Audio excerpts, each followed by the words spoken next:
the Clippers. And, of course, Clippers getting a second-round pick. And to react to this news, we bring in CBS Sports NBA analyst John Gonzalez. And, John, we thought this was just a matter of time, right, when it had leaked out. Now it is pretty much official. What's your reaction to James Harden going to Cleveland? Harden going to Cleveland is not something that I had on my bingo card when he started out his NBA career.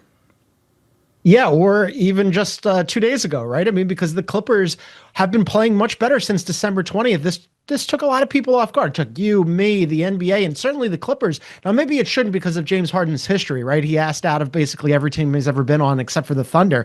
It didn't go well in Houston. He wanted to go to Brooklyn. He goes to Brooklyn. It doesn't go well there. He wants to go to Philly. When he gets to Philly, he's reunited with one of his best buddies, Daryl Morey, until Daryl Morey's not his best buddy anymore, and he calls Daryl Morey a liar, and he forces his way to L.A., and now all of a sudden, because he's got a player option next year for $42.3 million that he'd like to decline and get more money, he looks around and goes, well, even though the Clippers have had the best record in the NBA since mid-December, 17-5, not enough for me. What I want is a little bit more security. I want some more years. So let's get me to a team where I have a chance to win and that might also pay me. And that evidently is the Cleveland Cavaliers. What I wrote about today, Chris, and what I'm a little surprised about is with the history of James Harden, even though he remains a really good player, a top 25 player in the NBA, at some point, these teams that keep putting their hands up and going, yeah, I want in on the James Harden experience. Did you not see all the other stops that happened before this? But I guess the Cavs are saying that they'd rather have him than kind of hope that Darius Garland, who's been hurt for a while, is going to get healthy sooner than later. So on the topic of James Harden, it's, as you pointed out, right? I'm not sure how long it's going to last. So how long it's going to last. If you're the Cavaliers, you're hoping that, listen, you strike gold in this season, pair him up with Donovan Mitchell, Evan Mobley, and they win a title because you just don't know how long it's going to last. What do you think about the fit with Donovan Mitchell and James Harden as your backcourt duo? I mean, they're scoring in bunches, right? I mean, Donovan Mitchell has talked about the fact that he could use some help in terms of, being on the ball, scoring the ball. There's been a lot of offensive firepower and a lot of shouldering the offensive load that Donovan Mitchell's been asked to do this season because of injuries up and down the roster, including and especially to Darius Garland, who's only played 26 games because of a toe injury. Evan Mobley, last year's Defensive Player of the Year, he's been in and out of the lineup. And so Donovan Mitchell's been asked to do a lot. Now, James Harden, he's been available. He's been a good scorer. He's an excellent passer. That's going to really up the offensive oomph for the Cleveland Cavaliers. Now, you look in the Eastern Conference, right? Like, Cleveland has been pretty uneven this season, but they're now just starting to find their way. So I think just having somebody of James caliber or James Harden's caliber in the lineup does wonders for the Cavs. And I think they probably look at the East and go, look, it was disappointing last year when they get bounced out of the playoffs. They come in this season thinking that they're the favorites in the Eastern Conference. Nope, that's not the case. They're just now into the top 6 in the Eastern Conference where they're looking around going, okay, maybe we can get home court advantage in the first round. Top 4 seed would be good for them. So they think, okay, well, we're not going to wait around on Darius Garland, even though he's a decade younger than James Harden. We're going to bring in James Harden. And as you said, Chris, roll the dice on maybe trying to win something this year. Yeah, trying to win it this year. So obviously they want immediate results. And, James Harden, listen, he's made enough money for both of us combined and then some over his tenure, right? But what do you think about his contract situation and how this factors into the Cavaliers agreeing to this deal? Because, again, he's 36, man, and we know he's playing really good ball. But do you feel like this is going to end well for the Cavaliers?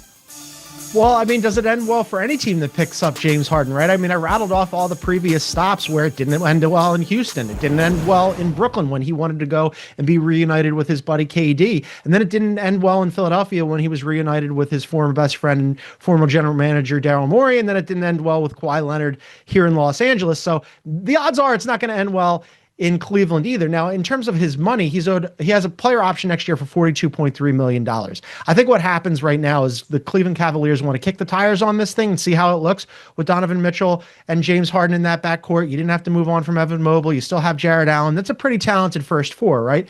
But if they decide that, they don't want to pay James Harden, who's 36, will be 37 this summer, maybe he picks up the option. Now, he doesn't want to do that. Part of the reason why I suspect he forces his way out of LA is he is now at 36 36 years old on the very back end of his career. And what he's looking for is years over money, right? He wants another contract, one more deal to carry him into retirement, and then he can wash his hands of the NBA and move along. But we'll see whether or not the Cavs are willing to pay those extra years. The Los Angeles Clippers, I think rightly, a team that is really old, even though they're playing better now since December, I think they rightly looked at this thing and went, the window on this, whatever this thing is that we put together that started off slow and is playing better now, it's not going to be open for very long. And James Harden wants those extra years. We don't want to give it to him because we're going to have to rebuild. We'll see whether or not the Cleveland Cavaliers do it, though. Yeah, James Harden always looking for some extra money. Hey, listen, I don't blame him. It's just a matter of like, hey, man, do you want to win a title?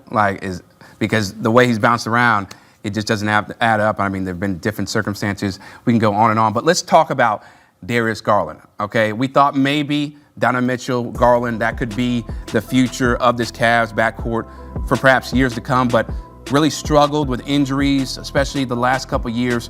What are the Clippers, or better yet, what should they expect to be getting from Darius Garland when he's actually healthy? Yeah, I mean, as I mentioned, you're going to try to keep this momentum going. They're 17-5 since the middle of December. You're going to try to keep the momentum going. What you're hoping is that he gets healthy sooner than later because he's only played 26 games with a toe injury. But long term, he's a decade younger than James Harden. Right now, he's owed another 2 years and $87 million, but their hopes obviously are he's going to be around once they decide to strip this thing down and try to rebuild, that he'd be a component of it. And also, I thought if there were going to be picks going in any direction, that the picks would be going to Cleveland, not the other way around. So they get a second round pick out of this thing too. Not bad business for the Los Angeles Clippers, especially because in addition to being a decade younger than James Harden, he's a two-time All-Star. And when he's healthy, Darius Garland is really good. Now, the NBA is littered with really good ball-dominant lead guards, right? Darius Garland is just one of those guys. But for 10 years younger, yeah, you'll roll the dice on Darius Garland and hope that he's a component in your rebuild when you get to that stage. So you're safe to say that they won't be winning a title with Darius Garland and Kawhi Leonard out there, huh? I mean, the West is really loaded, right? And look, when this whole thing got reported initially, John Collins was beside himself. I don't know why. I don't know if John Collins was evidently unaware of all the things that had happened with James Harden previously, but his whole thing was, we're playing really good. We figured it out. We have a chance now. Maybe they do, but there's so many teams that they have to climb over in order to really make a run in the Western Conference. And even if they just had James Harden and they kept that thing going, I mean, are they better than Oklahoma City, the Nuggets, the Rockets, the Wolves? I'm sure I'm forgetting a couple of teams here. I mean, we have to see what happens with the Warriors still. Maybe they want to get Giannis. So look, they're playing better basketball, but the chances of them winning a championship with Darius Garland or James Harden or anybody and Kawhi Leonard are slim in Los Angeles. Yeah, but the chances are better for James Harden to win a championship with the Cleveland Cavaliers, especially with the way the East is set up. We'll see if that does come to fruition. Always giving us the best and brightest insight right here on HQ. Appreciate you, man. So James Harden still searching for that title. He's second all time for most career points without a title, 28,805 points. Only trailing Karl Malone, who had 36,928 during his time in the NBA.